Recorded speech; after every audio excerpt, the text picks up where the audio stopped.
네, 좋습니다.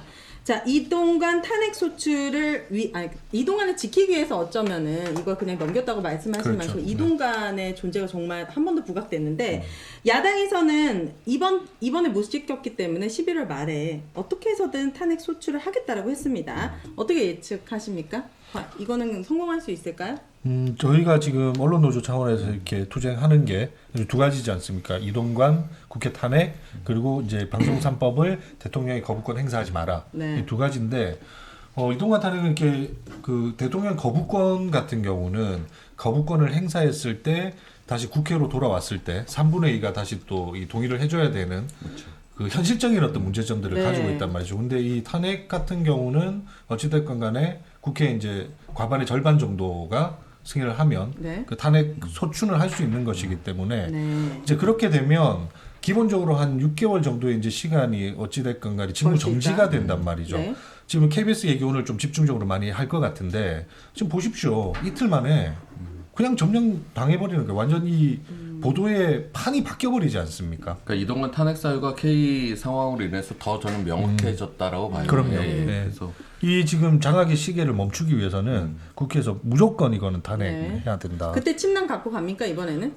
그래서 그때 이제 침낭 가지고 제가 원래 네. 갔잖아요. 준비했잖아요. 심야 갔죠. 근데 그 다 사놓고. 필리버스터를 포기하면서 약간의 우리 허를 농성이, 찔러버렸어요. 예, 농성이 이제 조금 투쟁의 방향을 조금 바꿨죠. 네. 그래서 실제로 노란봉투법 아까 얘기하셨는데 그 지금 광화문에 네. 같이 이제 노란봉투법 또 똑같이 거부권 행사를 반대하는 네. 그 또 투쟁이 벌어지고 있어요. 실제로. 네. 근데 이 경찰이 지금 아마 그 거점 천막 설치하는 거를 지금 막 못 치게 해서 그 저기 뭐죠 노숙 투쟁을 지금 힘겹게 하고 계시거든요. 노란봉투법 관련해서. 예, 그래서 저희들도 오늘 국회 앞으로 다시 이제 농성장을 옮겨서 가서? 예, 오늘부터 지금 24시간 지금 농성이 진행 중에 있습니다. 저희는 저희도 이제 돌아가면서 순번 짜서 이제 네. 그 철야 농성을 시작하기로 했어요. 길님께서 요거를 지금 말씀해 주시면 좋을 것 같아요. 네. 조금 전에 필리버스터를 국힘이 안 하는 바람에 침낭까지 네. 준비했지만 네. 실패한 거잖아요. 이 경로 의존성에 대해서 이거 지금 딱 말씀해 주시면 좋을 것 같은데. 아, 학습 효과가 대단하죠. 네. 여기 또 이렇게 또 연결이 되나요? 이거 이렇게 대응하면 안 됩니다. 네. 오늘 길님에게 조언을 듣고 네.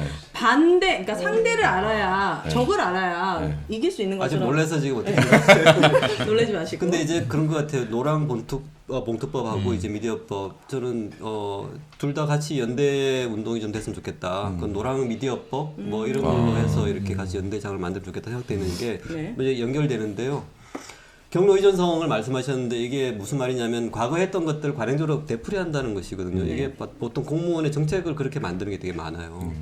근데 이번에 이 KBS 장악을 하려고 하는 박민 사장의 행위를 보면 이전에 이명박 대통령 때 했던 언론 장악이랑 거의 똑같아 하고는 하는데 이게 경로 의존성을 좀 넘어섰다고 보는 거죠. 왜냐하면 하루 사이에 이렇게 프로그램을 마음대로 폐지하고 인사권을 불법적으로 남용을 하고 그리고 방송 공정성을 침해하는 어떤 요소들이 있는 행위들을 바로 하거든요. 하루 만에. 네. 이런 경우는 우리 역사상 없었던 것 같아요. 방송 역사상. 아니, 근데 보면 MB 시즌 2 그러잖아요. 네. 이게 MB 시즌 2가 아니고 전두환 시즌 2예요. 지금 거의 하는 짓이 그러니까요. 거의 KBS에서 일어난 일은 쿠데타 수준이잖아요.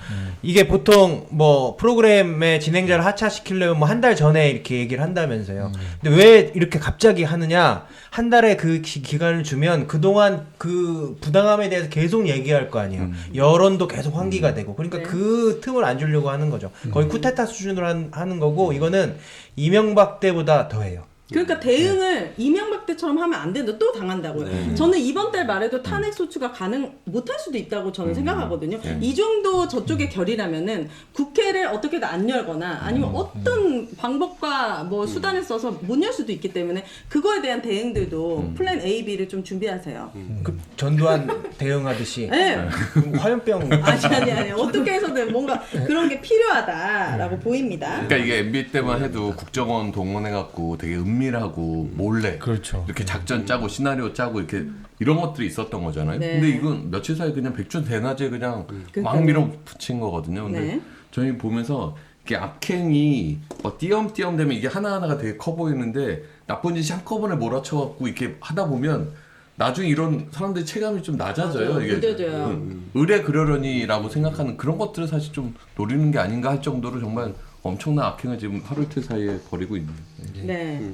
그래서 길님이 마무리해 주신다면 네. 경로 의존성 투쟁이나 어떤 저항의 어떤 네. 방식을 예측을 할 수 없는 것들의 준비를 좀 필요하다.